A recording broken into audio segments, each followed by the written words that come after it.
Hello, today we continue in our A-level physics revision series looking at waves.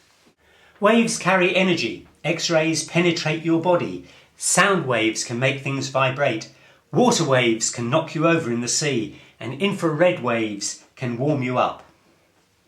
A wave looks like this.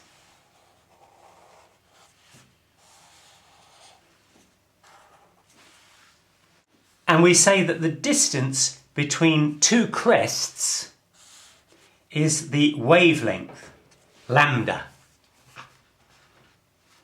And the maximum displacement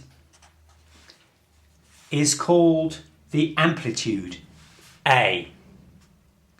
We say that the number of waves, or the number of peak, the crest of the wave, the number of crests that pass a point in 1 second is called the frequency. And we say that the time it takes for one wave to travel, for one crest to travel to the point of the next crest is called the period of the wave, which is t. And t is 1 over f. Because if f is the number of waves which pass a fixed point per second, then the time it takes for each succeeding crest to reach this point is 1 over f. This axis here, of course, is simply the distance travelled by the wave.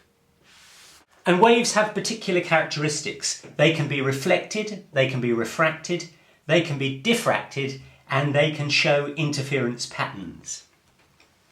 The speed of a wave is the speed, like the speed of anything else. It's the distance divided by the time taken to travel that distance. And if we think that the distance is the wavelength, what is the time taken to travel that wavelength? Well, the answer is, of course, t. So the speed of a wave is lambda divided by t. But t is 1 over f.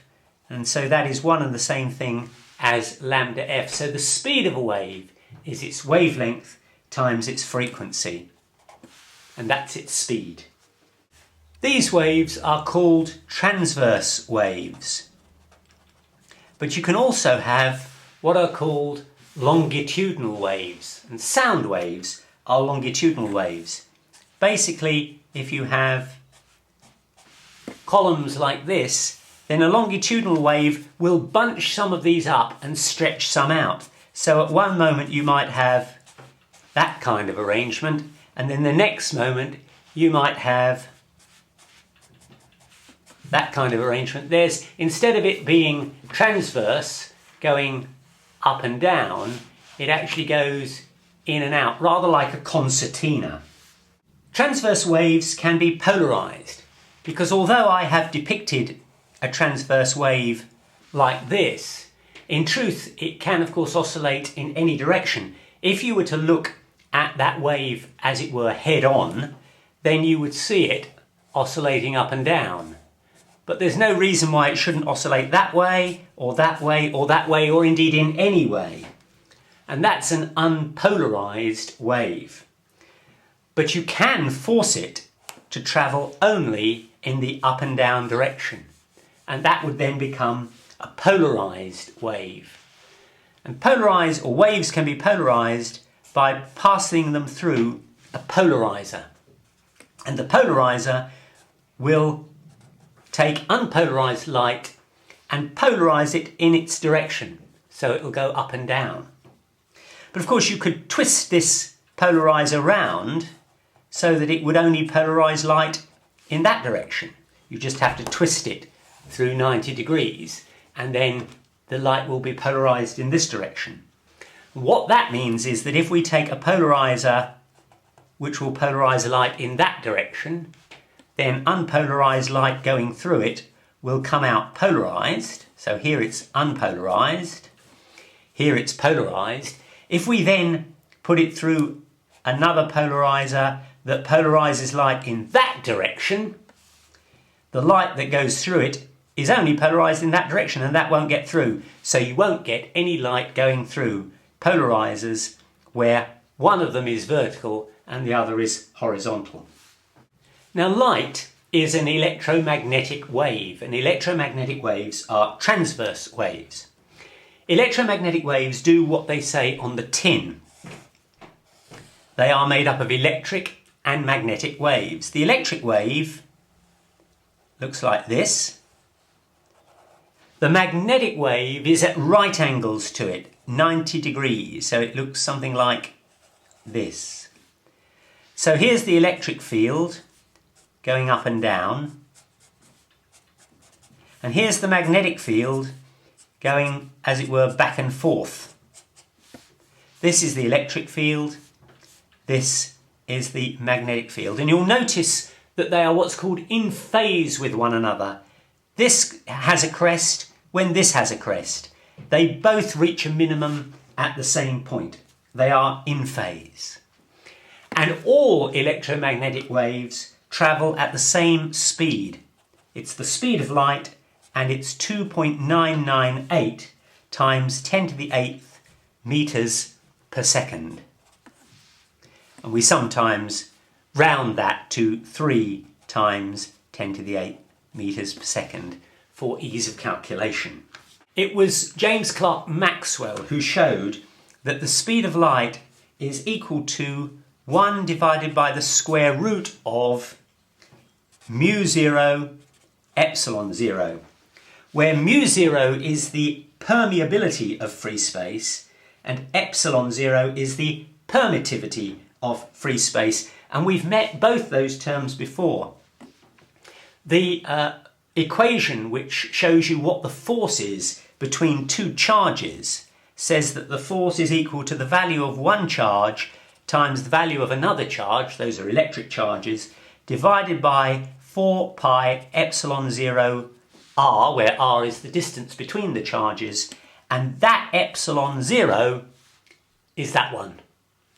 Similarly, we also found that when you pass a current through a wire, there is a magnetic field generated around the wire, and the value of that field, B, is equal to mu0 I, where I is the current, divided by 2 pi r, where r is the distance from the wire. And that mu0 is that mu0 there. So those two terms that we're already familiar with, if you put them into this equation, that derives the speed of light. We're now going to look at the electromagnetic spectrum. We've said that the speed of a wave is equal to its wavelength times its frequency. And for electromagnetic radiation, all waves travel at the speed of light, c. What the electromagnetic spectrum recognises is that you can have different wavelengths and different frequencies, but the wavelength multiplied by the frequency must always equal the constant c. And that means that if the frequency goes up, the wavelength must go down, and vice versa. So here we're going to draw the electromagnetic spectrum. This end will be high frequency, but therefore low wavelength, and this end will be low frequency and therefore high wavelength. And what we find is that at the low frequency, high wavelength end, we have the radio waves that are used to transmit radio signals. At a slightly higher frequency, slightly lower wavelength, we have microwaves. And it's in this region that the television signals are transmitted. Then we have infrared radiation, that's basically heat. And then there's a very small section of the electromagnetic spectrum which is visible light, which goes from red right the way up to violet through the colours of the rainbow. And then we have ultraviolet, which is what can do damage to your skin. And then we have X-rays. And finally we have gamma rays and cosmic rays, which come from the sun. And you'll see that as we go in this direction, the waves get more dangerous. That's because they carry more energy. The further you go along in this direction, the more energetic the wave. And it was Einstein who showed that the energy of a photon which is the particle of light or the particle of electromagnetic radiation, is equal to Planck's constant h times the frequency of the radiation. So as we go in this direction, frequency is increasing. And so if frequency is increasing, so the energy of the wave is also increasing. Intensity is a measure of the energy in a wave. It's the brightness of light. It's the loudness of sound. It's the rate of flow of energy, and it's proportional to the amplitude of the wave. You remember that we described the wave like this, and we said that the maximum displacement was called the amplitude. And the bigger the amplitude, the greater the energy. In fact, the intensity is proportional to the amplitude squared. Let's now think of a point source of light which has a power P.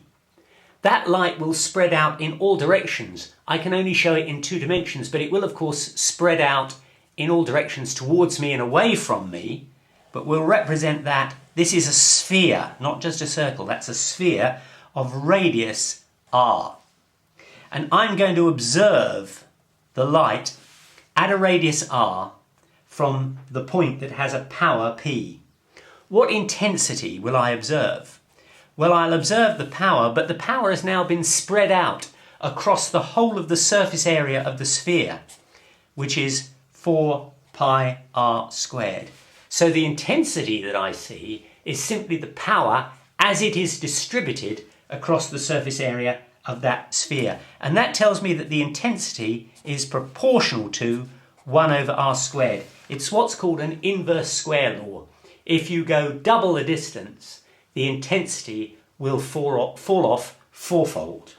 One feature of waves is that they are capable of what's called superposition. That means that if you take a wave like this travelling in this direction, and that meets a wave like this travelling in this direction, when they meet, they will actually pass through one another, but when they actually meet, they will provide or produce a double crest. Similarly, 2 troughs meeting will produce a double trough. But if you have a crest travelling in that direction, meeting a trough travelling in that direction, then at the point they meet, they simply cancel each other out. And that's the principle of superposition. And we call these two constructive interference. And this one we call destructive interference. You can see examples of this if you throw 2 stones into a pond. This is the position where the 2 stones go in. Each stone will produce ripples on the pond, and it's where they overlap that you see the interference patterns. You will see both crests, where 2 waves come and reinforce one another, and you will see positions where the 2 waves cancel each other out. I now want to look at standing waves. Standing waves carry no energy because they don't actually go anywhere. You can create a standing wave by taking a piece of string and fixing it at one end, and then giving it a slight flip at the other end, and that will generate a wave that will flow along the string until it gets to the fixed point. And when it gets there, it will be reflected back, but upside down. Now you can of course wiggle the string several times to send several of these pulses going down, and they will be reflected back. And as they are reflected, as this wave meets this wave, then there will be some form of interference, either constructive or destructive. And for most of the time, you just get a mess. But you can get to a situation which is called resonance, which is where the advancing wave and the reflected wave form what's called a standing wave. And typically what happens is that the first such wave that you derive is this kind of wave, where the wave is simply oscillating up and down. It's going like up, down, like this. That's a standing wave, and that's called the first harmonic, or the fundamental frequency. And you can do that with a rope or a piece of string. And you'll see that the distance here is half a wavelength, because a full wavelength would be this distance, but we've only got that bit of it. So that's half a wavelength. Let's push it up so you can see it. That would be a full wave. That, which is what we've got here, is half a wavelength. But that isn't the only harmonic that we can achieve with that string. We could also achieve something that looks like that, where the wave will now go up and down in this kind of way, oscillating alternately. And now we've got a wave that is indeed one wavelength long. And that is called the second harmonic. We could indeed go further. And now we can have this shape. These 2 points here, and indeed this point here, are called nodes. They never move. They are always zero. And here, these 2 points are moving up and down, and this point is going down and up in opposition to these oscillations here. And that would be called the second harmonic. And the wavelength, or the total length of that wave, is 1.5 times lambda, because this is a full wavelength and this is another half wavelength. This is exactly what happens with a guitar string. A guitar string will oscillate in all these modes and many more besides: the fundamental, the first harmonic, the second harmonic. And that's the reason why different instruments produce different sounds. They might all play the same note, which means that they are all playing the same fundamental, but they will all have slightly different harmonics, and it's those harmonics that give the instrument their distinctive sound or tone. Now, the frequency of a string is determined by its length, and as the length goes up, the frequency goes down. Its weight, and as the weight goes up, the frequency goes down. And its tension T, and as the tension goes up, the frequency goes up. And you'll see this if you look at a piano. You'll find that for low frequency, that's the low notes, the length of the string is longer. You'll also find that for low notes, they use a thicker and therefore heavier, more weighty string. And the tension generally on pianos and guitars determines the frequency. The more you tighten the string, the greater the frequency, the higher the note. We now turn to diffraction. Diffraction happens when you pass waves through a narrow slit. And if here are the waves coming in this direction, if you pass waves that have a wavelength lambda through a gap which is broadly the same size as the wavelength, then the wave spreads out as it goes through. By contrast, if the gap is very large, then the waves simply go through it unchanged. And if the gap is extremely small and very much smaller than the wavelength, then the waves come along and are simply rebounded or reflected. They don't go through at all. This is the reason, for example, why you can hear someone talking in another room, but you can't see them. The sound waves are broadly of the same wavelength as the door opening, so the sound waves will diffract through the door. But the light waves have a very much smaller wavelength than the door opening, and so consequently they go through it, but they don't bend round it. We can use this example here for what's called the single slit experiment. We take a slit which is of width d, and we send light waves towards the slit. And we know that the light waves will spread out. What we will actually find is that they fan out like this onto a screen. and you will find that that area of the screen will be light, and beyond it, it will be dark. There will, for various reasons, be a little bit of light beyond it, but not very much. The bulk of the light is here, and the intensity, if I can draw it this way, looks like this. In other words, in the centre, there will be the highest intensity, and then it falls off to a point where it's 0 at these points here. And that angle there is theta. And that is a measure of the spread of the light. And what we shall show in a moment is that the sine of theta is equal to the wavelength of the light divided by the slit width, d. How can we show that? Well, let's magnify the slit. This is now the slit, and it's a width, d. That gap is d. And here are light coming from the bottom of the slit and the top of the slit, and it's travelling at angle theta, which means that this is the point at which there will be no light on the screen at all. That's the point where it gets dark. What I'm going to do is to drop a perpendicular down here, that is at right angles, and this distance here we know is d, the width of the slit. What happens if this distance here, that's from this point to this point, is lambda, that is the wavelength of the light that's coming through the slit?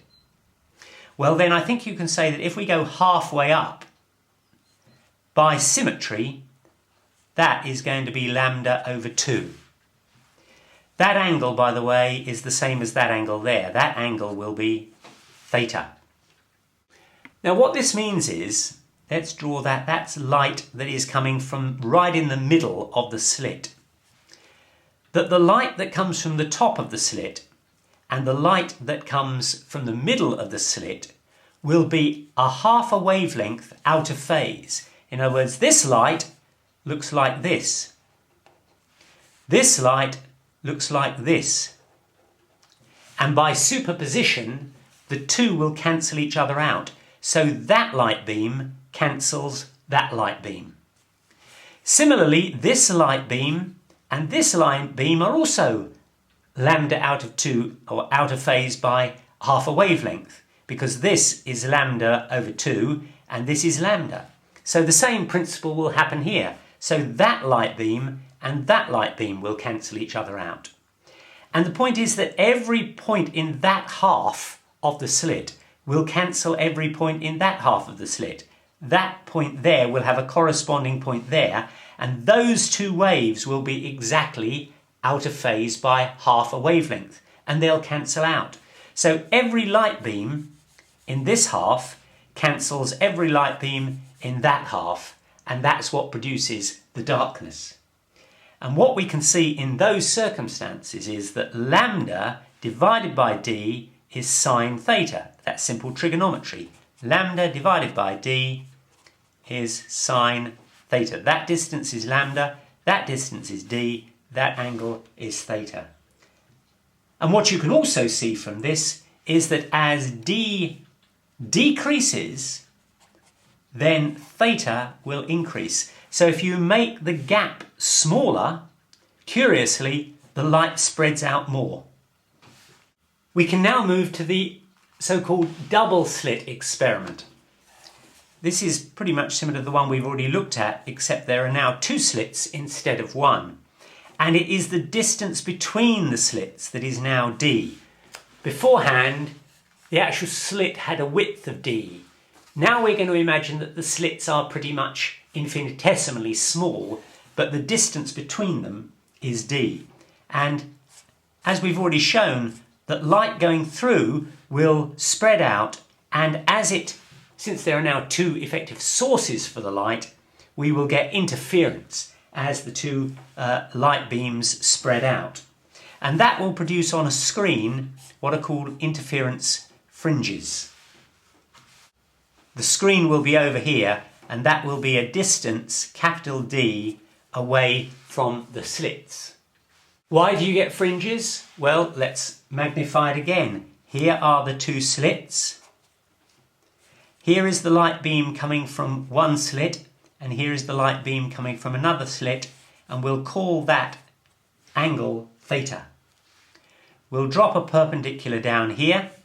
This distance, which is the distance between the slits, is d, and that angle is the same as this angle. It is theta. Now suppose this distance here is lambda. That is the distance from here to here. What do we know? We know that this light beam and this light beam are exactly one wavelength apart. So we will have a wave like this, and then we will have another wave like this. In other words, they will be in phase, but simply one whole wavelength apart. And that means that they will reinforce. You will get constructive interference. So if you are looking at the combined effect of these two beams, what you will see is a constructive interference, a bright light, and that is one of the bright fringes that you will see. And the maths is quite simple now. Lambda divided by d is equal to sine theta. But that now is the condition for a bright light, because the waves are in phase. Every wave is exactly one wavelength behind the other, so they're always going to be in phase, and that gives you a bright light. But that doesn't only happen if this distance is lambda. That will happen if this distance is any multiple, as long as it's an integral multiple of lambda. As long as it's a whole number of wavelengths different, it will still constructively interfere and produce a fringe. And so you can have not lambda, but n lambda, where n is any whole number integral. And that means, of course, that if you look at the experiment, here's the double slit, here's the screen, you will certainly get a fringe. Let me draw it. You will certainly get a fringe here. You will also get a fringe at this point, which is theta when there is one wavelength between the two beams. You'll also get a fringe when you get theta 2, where there are two wavelengths. And you'll also get a fringe when you've got theta 3, that is, the difference is 3 wavelengths.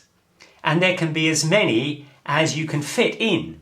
Of course, you can never get a spread that goes more than 90 degrees. The spread can't go backwards. So once you've got to 90 degrees, you can't have any more spread. But every one of these will represent a fringe on the screen.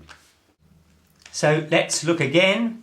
Here's the slit, the double slit, we'll just mark like that. Here's the screen. The screen is a distance d away from the double slit. Here's the first fringe spacing, and that is going to be a distance x. And this angle is theta. And we know, because we've just shown it, that n lambda over d equals sine theta. So n lambda over d equals sine theta, but sine theta is simply x over capital D. M lambda over d is sine theta, but sine theta is x over capital D. And so we now can, if we know the wavelength, we know the gap between the slits, we know the distance from the slit to the screen, we can calculate how far up the screen the first fringe will be if n is 1. We can also work out what x will be if n is 2, and so on. A diffraction grating works in exactly the same way as a double slit, except instead of having 2 slits, it has maybe thousands of slits per inch. And what happens is you get exactly the same thing, you get exactly the same diffraction, but the fringes, instead of being, I'm now drawing fringes, that's the double slit fringes. If you were to look at a diffraction fringe, it would be much, much sharper. So the benefit of diffraction gratings is that you get much sharper fringes, but the mathematics is still the same. Now, everything we have done so far is for monochromatic light, that is for light of one particular wavelength. If you put light through a grating that is, say, white light, then it will be, as it were, diffracted according to its wavelength, because we've already shown that n lambda over d equals sine theta. So if lambda changes, then theta is going to change. And since red light has a different wavelength to, say, purple light, then what you will find is that the degree of diffraction will vary according to whether or not it's red light or violet light. And so a diffraction grating, if you put white light through it, will actually give you all the colours of the rainbow separated out very sharply. And in fact, a diffraction grating is better than using a prism. You may recall that you can use a prism to send white light through, and that will split the white light into its constituent colours and give you a rainbow effect. But a better way of doing that, better way of looking at the spectrum, is to put it through a diffraction grating, because you get a much sharper image that way. Finally, I want to look at what's called the refractive index. Light will refract when it passes through another medium, such as glass or water. And the reason is that the light slows down. C is the speed of light in vacuum, and it's pretty much the same in air. But when it passes through glass or water, then it will slow down. The frequency does not change. But since the speed is equal to the frequency times the wavelength, if the speed goes down and the frequency stays the same, then it must follow that the wavelength must go down as the light passes through glass or water. And we define the refractive index for a particular medium, let's call it glass, is equal to the speed of light in a vacuum, which is pretty much the same as the speed of light in air, divided by the speed of light in glass. That is the definition of the refractive index. And the refractive index for a vacuum or air is 1. If you have two media, air and let's say water, and you shine a light from air into water, it will bend. We call it refract. That will be called the angle of incidence, and that will be called the angle of refraction. And Snell's law says that the refractive index for air, which of course is 1, times sine of the angle of incidence equals the refractive index of water times the sine of the angle of refraction. That is Snell's law. Now you can, of course, transmit the light the other way. Let's again say that that's air and that's water, and we have a torch underwater and we shine it in this direction, and it will hit at an angle of incidence, like that. Now what happens? Well, some of that light will be reflected back off of this surface, and some of it will be refracted at an angle of refraction r. Now I think you can see that if you move this light round so that it's coming in like that, again, some of it will be reflected, but the refracted light will just travel along the surface of the water. And at that point, the angle of refraction is 90 degrees. And if you move this up any further, then all the light will be reflected, and that's called total internal refraction. And what we can do is to use this formula here to work out what's called the critical angle, the angle at which the light will only refract along the surface, and beyond that angle all the light will be refracted. And how do we work that out? Well, we have that the refractive index in water times the sine of the incidence angle equals the refractive index in air times the sine of the refracted angle. Well, we know that n air is 1, and we know that the sine of 90 degrees is 1, and that means that the sine of the angle of incidence, which is the critical angle, the angle at which all the light will be internally reflected, is 1 over the refractive index of water. And the point is that if you exceed that angle, then all the light will be totally internally reflected. Nothing will be refracted out of the water. And this is the principle of optical fibres. Optical fibres, which of course are made of glass, are designed such that all the light is always totally internally reflected. None of it is ever refracted out of the cable or the optic fibre. And that's why you can send signals down the optical fibre, because you don't lose any of the information, because none of it ever escapes from the glass. It's always totally internally reflected, however you may move this around. So you can use it, for example, to connect to a camera to take pictures in awkward places, including inside you. When people need to examine your insides, they can put an optic fibre with a camera on the end, very small camera of course, and they can put it down your throat to see what's going on in your stomach. All the light is totally internally reflected, so you don't lose any information.